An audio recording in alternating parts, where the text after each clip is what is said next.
Kila activity, kila mtu aliweka rim za karatasi. Ukienda huku ndani tunasema sustainability, tunataka tupunguze matumizi ya karatasi. Ukija kuangalia kwenye budget tutakutana rim ambazo kimsingi ukisimamia analysis unagundua kabisa si sahihi. Hapa huwa ndio tatizo la kwanza linaanza. Lakini ni muhimu kufahamu kwamba tunapoanza mchakato wa ununuzi pia mkataba unaweza ukafa. Tawapa mifano miwili na baadaye tutaonyesha wapi unaweza ukaiona mifano mizuri.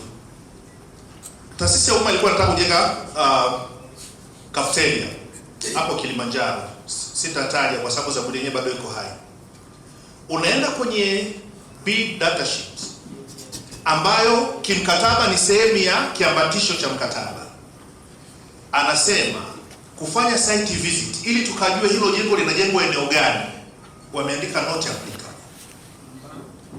Right? Am I communicating?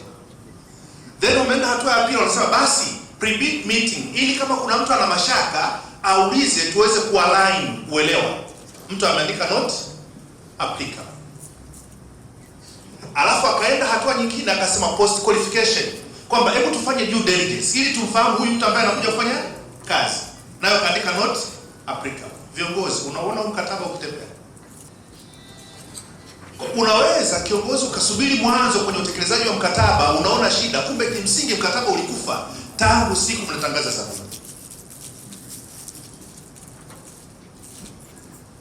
Kuna halmashauri moja nyanda za juu kusini, walikuwa wanataka kujenga OPD ward ya ghorofa moja. Wakasema watatumia fixed budget na bajeti yao ikawa shilingi 764. Yaani ukitoa shilingi 1000 na change wanakurudishia, lakini wanataka mtu aje ajenge jengo la ghorofa moja.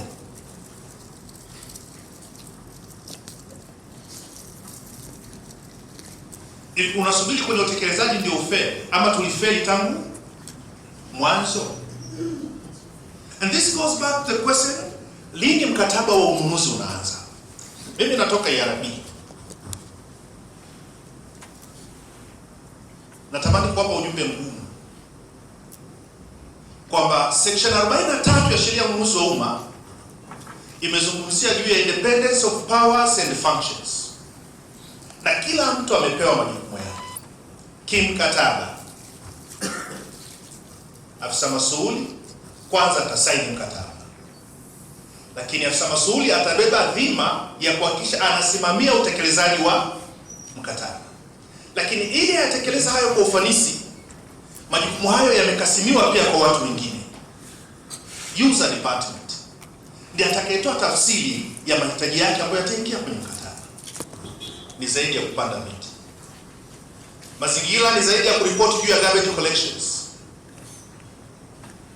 Na mkienda kwenye long term perspective plan ya nchi ya 2050 mtagundua kwamba wanazungumzia juu ya green infrastructure.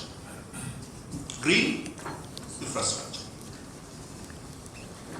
Green infrastructure inarudisha dhana ambayo wengi tuliiacha. Lakini inasema nini kwetu sisi viongozi? Kwamba tunapotengeneza mikataba, tunapozungumzia habari ya mazingira ni zaidi ya ASIA report. Tunatakiwa sasa tuanze kuzungumzia hata building material. Kwa mfano wengi tunataka tutumie pavement block, which is good. Lakini process ya kuweka pavement ikoje? Kwanza tunaanza kuweka mchanga, tunashindilia, sio? Baadaye tunaleta nailoni fulani tunazuia. Tunazuia nini? Maji yasiende chini wala mimea iliyoko chini sifanye. Hivi unajua kwamba hao viumbe hai ni sehemu ya maisha yako? Unajua wana mchango kwenye maisha yako? Then kama itoshi ndio ukaweka pavement ambazo haziruhusu maji kuzama ardhini. Nini kinatokea? Nini kinatokea kwanza nyumbani kwako? Kwanza mna mapaa yenu hayo ya kisasa ambayo yanaongeza mwendokani wa maji ya mvua. Yakidondokea pale kwenye pavement block yako, manake hayazami ardhini, yanaanzisha mwendo, na jirani yake naye anaanzisha mwendo. Kwa mwisho wa siku sisi tumekuwa wazalishaji wa storm water. Taasisi za umma kwenye pati hii ya ununuzi, kwa maana ya kwamba pre-contract phase, hakuna tunachokifanya ni siri yetu. Tunatangaza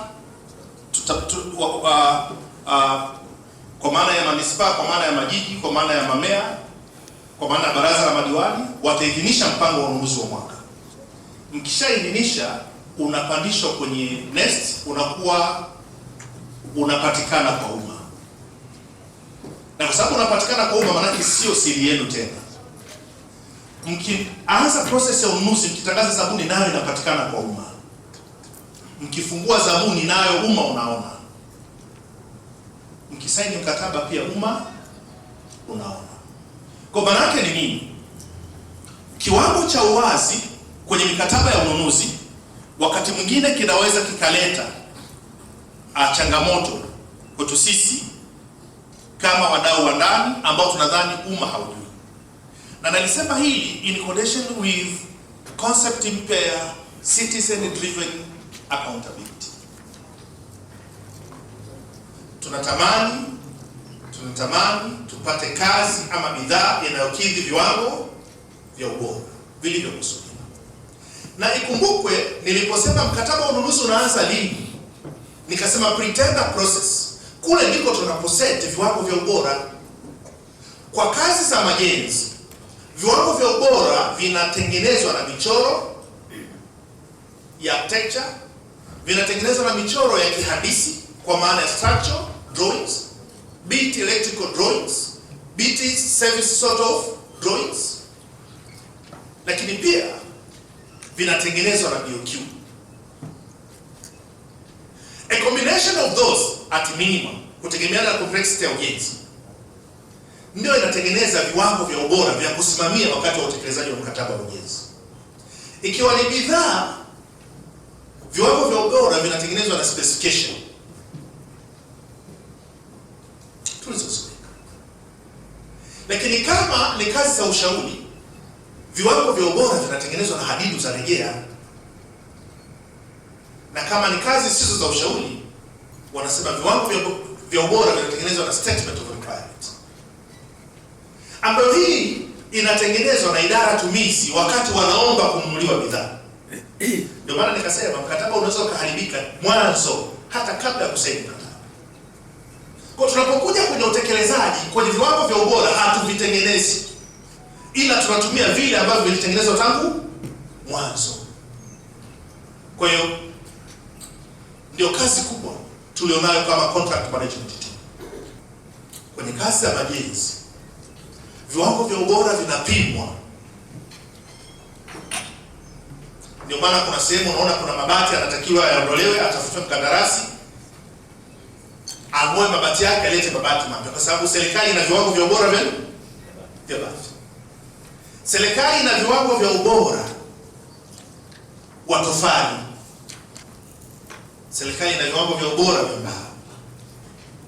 Lakini kazi ya pili tunayohangaika nayo kwenye kumanage mkataba ni muda, kwa sababu wananchi hawa, walipa kodi hawa, kazi zao zina thamani ikiwa zitamalizika ndani ya muda uliokusudiwa.